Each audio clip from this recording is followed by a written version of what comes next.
next talk is again from somebody with a research background, a computational economist. I'm welcoming Jamsheed, Shorish on stage.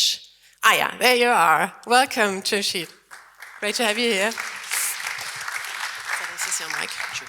Okay, your work includes applications of neural networks to asset pricing, so this is finance. You worked on token valuation and incentive design, and your talk will be about reward mechanisms and the engineering of token incentives. That's right. Thank you for being here, and give him a warm applause. Great, thank you very much. I hope everybody can hear me here. So it's great to be here. Due to some technical snafus that were referred to earlier, this title slide here, which you can see at the bottom corner there is a flock of birds. The top was actually a little movie showing how you can do a computer representation of flocking bird behavior using what are called boids. These were invented by Craig Reynolds in 1985 or so. What you would be seeing is some computer abstraction of flocking behavior, birds moving in concert, even though they're birds and therefore aren't really communicating in real time about an overall objective. Instead, there are local rules of local interaction that have emergent behavior. So I'm using this kind of as a red thread to kind of keep through the talk about this notion as to what does it mean to have a goal at the very top, which you may or may not decide is explicitly engineered, and then have local behavior, local interactions through the use of incentives to create emergent behavior, which would then reinforce this. And so what I'm going to do in the talk is to take really a background from economics and my specialization in mechanism design and contract theory, and try to convince you that there are scope for token engineering and mechanism design to be brought together to further objectives where you have a common goal, but you may or may not be able to rely upon individuals necessarily aligning their interests to further that goal in some idealized best way possible. So I was going to motivate this a little bit with some of the existing technologies that we've already seen, Giveth and the Common Stack, but of course I think Common Stack is speaking later. For those of you who haven't seen these are two particular distributed ledger technology initiatives that are looking at the idea of having a larger scale societal goal, charitable donations for furthering the public good, or a shareable pooled resource, which you can actually then divide up for individual use. And then you have this question, this problem, this tension of what will individual actors do? Can they actually be sort of incentivized or design a mechanism by which, by making themselves feel that they're doing something meaningful, actually further the common goal at the top? And the reason this is a challenge, this was well studied in the 20th century. At the beginning, and I'm going to break it down into some of the social science aspects very, very quickly, this was initially looked at in a 1968 paper by Garrett Hardin called The Tragedy of the Commons in Science, the journal, where he was describing the overuse of a common resource when everybody acts individually. And the solution that in economics was something that was presented was the notion, well, in this case, what you have to do then is you either have to make some kind of privatization, assign property rights to resources so that they aren't really commons anymore, or you have to use a top-down regulation mechanism in order to ensure that a common resource, such as forests or fisheries or the commons where sheep may graze, is not exhausted. Now, this was actually revolutionized in the 90s. This was done by Nobel laureate Elinor Ostrom, and she made an incredibly detailed and specific analytical case on the basis of her own field work on how small communities actually reinforce individual incentives. And they do so not by assigning property rights or by assigning some sort of top-down regulation, but through peer-to-peer reinforcement of norms and different rule sets. So this is the first indication that we could see that there is a kind of a tension that must exist, but that there is a way that we could think about decentralizing a mechanism by which individuals could in fact reinforce a common good where everybody is hurt if the common resource is exhausted, while at the same time preserving individual incentives to do the best that they can. Now, economics was not the sole location for which this was done. In sociology and philosophy, there's a lot of work being done on the commercialization of society, the commodification of the world. We've seen examples of this recently in the media. For example, in Venice, the over-tourism problem is a problem not just for the residents, the Venetians, who have an inundation of huge numbers of tourists that simply lower their own quality of life living there. But also, if you're a tourist thinking of yourself getting a snapshot on the Rialto Bridge, you don't want, basically 5,000 people that you don't know photobombing your little selfie on the Rialto Bridge. You're thinking of yourself actually as participating in the consumption of Venice independently or without other individuals who may lower your particular payoff. And so we've seen a lot of work done in sociology with regard to how can we regulate individually now, not from the top down, our notion of over-commodification as another way of looking at this particular common goal diverging from individual interests. And from a behavioral point of view in psychology, we've seen a lot of work done on the emergence of cooperation and the reinforcement of cooperation through reward mechanisms. And this is where we started to see the development of explicit reward mechanisms for different groups of individuals, whether those groups of individuals are animals or are humans, and actually providing an explicit kind of transfer to them where they then can say, okay, given this transfer that is reward-based, that there's a way in which I can then regulate my behavior such that a common goal is reinforced. And this particular development from the social sciences in the 20th century led to the development of different fields that pushed forward this agenda from this point of view of trying to align these interests. We had, for example, developments of non-cooperative and cooperative game theory, decision theory and operations research, which were in a sense combined through some of the work by Kenneth Arrow in the 1950s, and organizational behavior, where we're going to see a little bit of the mechanism I'll describe a bit later, looked at the organization of teams, team building within an organization, and how those kinds of team dynamics also reflect a common good. Now, what happened in the culmination from the economic side is that we had a series of mathematical results which indicated that if you really wanted a common goal to be reinforced for any kind of person, and by this I mean any kind of preferences that a person may have, one of those people will tell you simply what they want, and then everybody does that.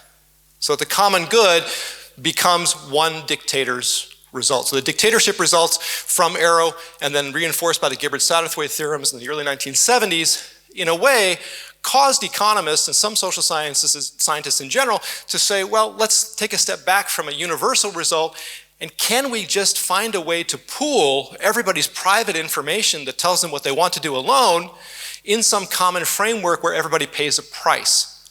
And we can use then the market to be able to take that private value, which has a value at the common level, and pool it through the market mechanism.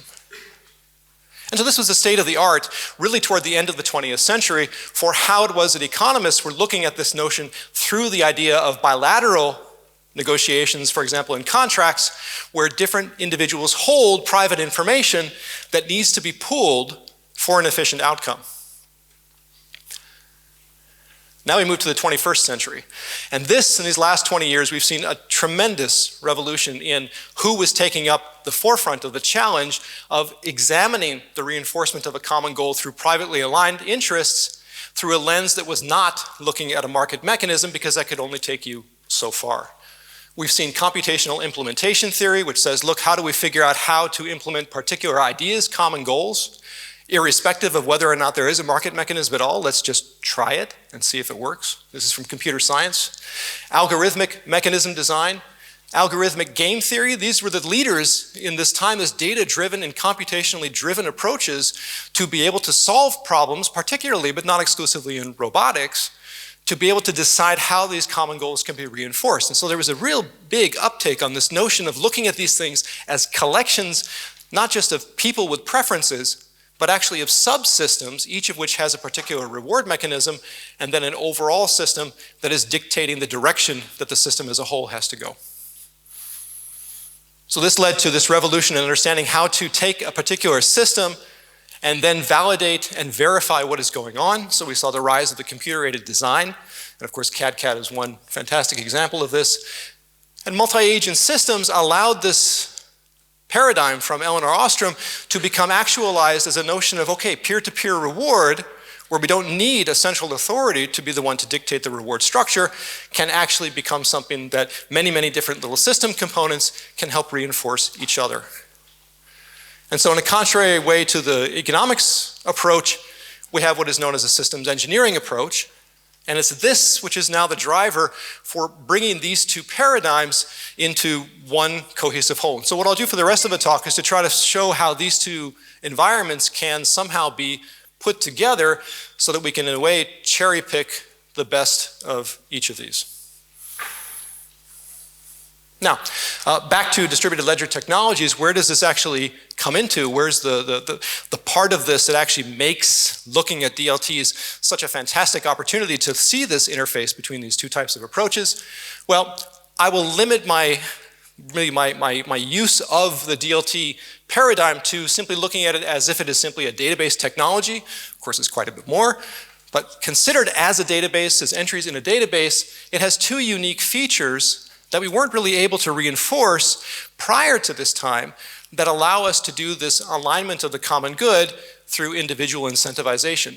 First, it's a trustworthy entry, so it's non-manipulable, it's auditable, and it's consensus-based, and this is extremely powerful because it allows you to do so, of course, without having to worry about either the dictatorial results, the Arrow's impossibility theorem, or worrying about having some sort of top-down approach, which everybody has to agree on.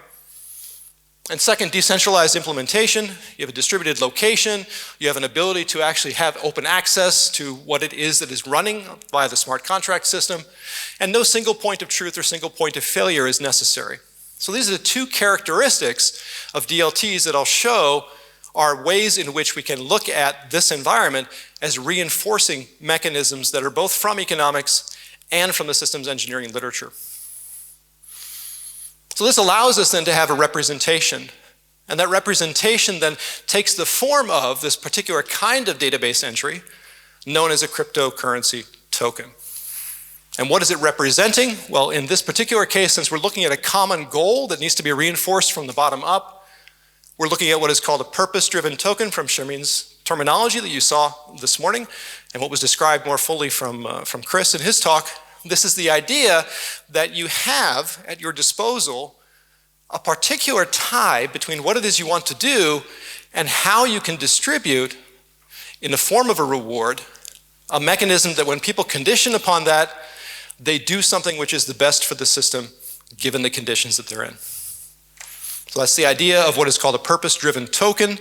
There are, of course, many other kinds of representations of tokens, but this is the one slice that we need to be able to infer how to incentivize individual behavior at the common goal.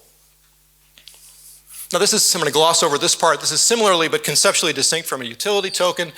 It can be that these are reinterpreted as purpose-driven tokens. That's simply a formal similarity.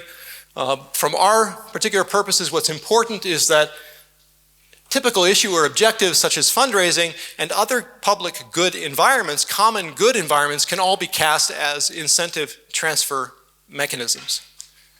So this allows us to broaden the scope of what we would call a purpose-driven token by interpreting these particular types of common goods as that particular function or relationship or even functional relationship between different behaviors that we wish to say is what the society wants or what individuals want when they're setting up this particular mechanism or ecosystem. Now this is necessary because it's really hard to reinforce people's good behavior by telling them to be good, or to reinforce noble characteristics by telling them to be noble. This is a hard problem. This is a result from psychology where it is simply difficult to incentivize when people can say or do whatever they want to have them behave well. You will have all kinds of statistical distributions of trolls and cyber trolls online who, as long as they are anonymous, they behave one way, but the instant that you can actually apply a name to them, they behave completely differently.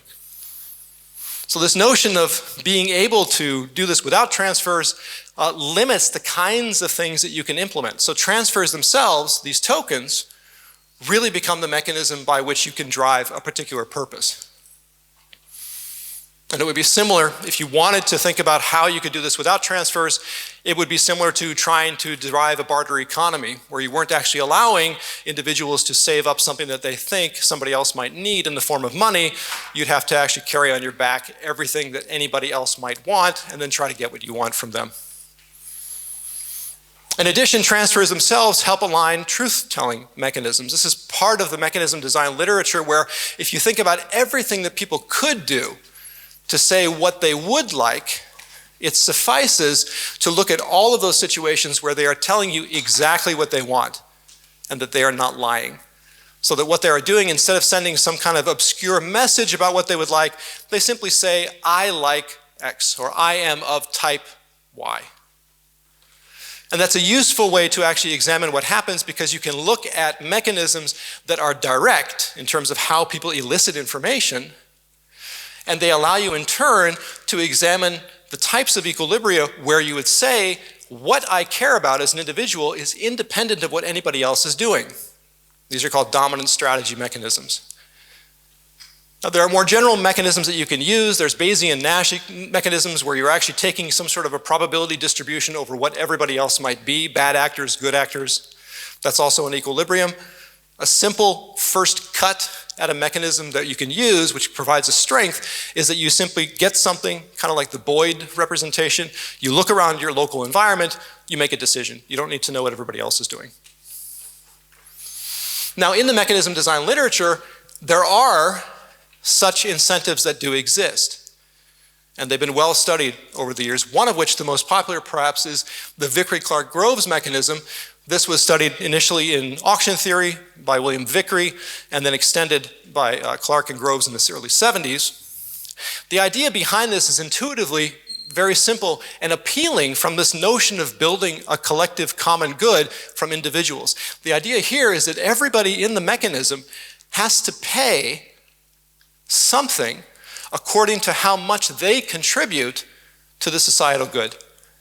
So it's a positive or negative externality of whether or not you are contributing to society or are, in a sense, harming society. And so you pay or receive a stipend in the amount of that particular externality suitably defined. And that has very, very appealing characteristics if you're looking at the maximization of societal good in some fashion of saying that this is the global benefit. Now, this requires very strong assumptions, which is where we're going to get back to the DLT strength in a moment. To support dominant strategy mechanisms that may or may not pay for themselves, you may need a capital injection to come in. It may be not possible to make these assumptions that I'm going to mention in a moment.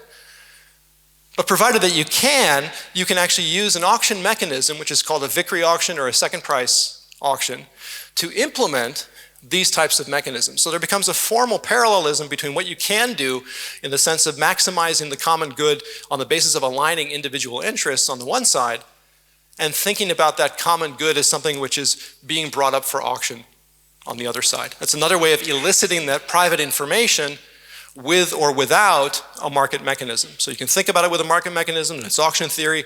You can think about it without that, then it's the messages with transfers. Now, why isn't this simply what we do every day? Why isn't this every kind of auction we've ever seen? The vast majority of auctions are not Vickrey auctions. And the reason is because it has these strong assumptions. The first assumption is that it really doesn't matter how rich or poor you are when you are deciding about the common good for this mechanism to work. That means that if you're talking about something like, let's say, a United Nations development goal of low infant mortality, it doesn't matter if you're a poor person or a rich person when deciding whether or not you want to contribute to that goal. Sounds reasonable. Perhaps if you're looking at one of the development goals, which is to increase people's level of income, who are very, very, very poor, well, then it might be quite a different story as to whether or not, if you are already well off, how you are going to value that particular outcome versus whether or not you yourself are poor. And so this immunity to income effects, which is called quasi-linearity as a preference assumption, is one of the strongest binding assumptions for these types of mechanisms, and is one of the major reasons why we don't see this in practice. Another reason is that practically people can band together and cheat.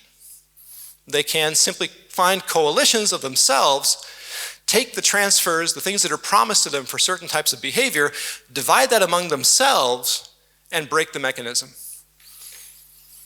And there are other assumptions that go in with this, but these are the two main ones and the main reasons why we usually see auction mechanisms in the first price instead of a second price, a non-Vickrey auction environment, simply because these are too, in a sense, too fatal. They're just not usually realized in practice.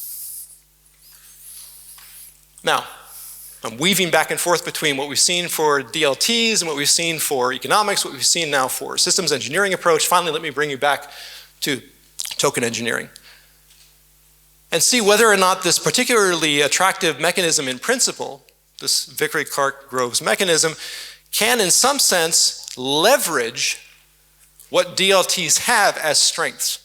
And again, I'm only focusing on two, the trustworthiness and the decentralization. And it turns out this is enough to address the shortcomings mentioned before.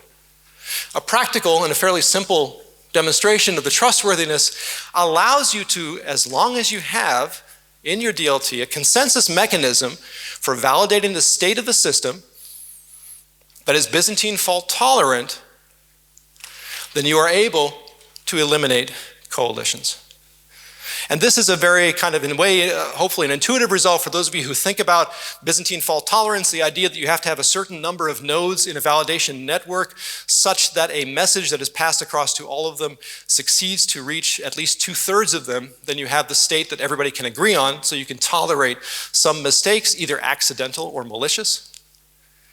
Well, this is the idea that in a situation in which you can label the particular tokens that you're using as an purpose-driven incentive reward mechanism, that nobody can come along and relabel them, destroying the opportunity for you to incentivize without a coalition. Because coalition formation is this idea that you pool everybody's token and then redistribute. Well, if you cannot pool them, if they are tied to somebody, if they are non-transferable, and therefore they're non-fungible, then provided that they can't be, those particular characteristics cannot be unwound, you can eliminate coalitions from forming.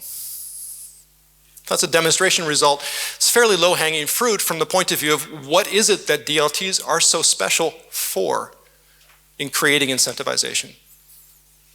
The second characteristic, which is more of an existence proof and is less about implementation, the first one is immediately implemented, the second one is more about there exists, is that provided you have a decentralized purpose-driven token and it can be produced with zero cost. So you may have a sunk cost in designing the whole infrastructure, but then once you've got a sunk cost, you turn on the token creation mechanism, it plops out a token, and it doesn't cost anything. Or more realistically, from a formal point of view, it costs something in the electricity or foregone time for creation, and you let that limit go to zero. Then you can implement such a mechanism for users that are risk neutral or risk averse. And the idea here is more involved, but it relies upon the way in which you can replicate different potential ways in which risk is distributed throughout a network.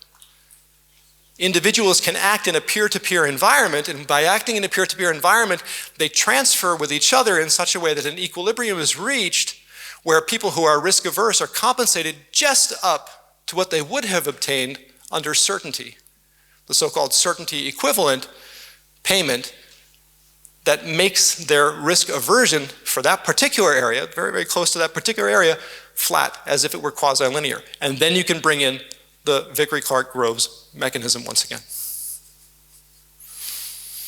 Okay, that's the punchline of the approach here. We've been able to tie together the properties of DLTs to an existing mechanism that's very commonly understood and very well studied in such a way that common goals can be realized by aligning individual incentives. Now, work in progress in the future, this was static.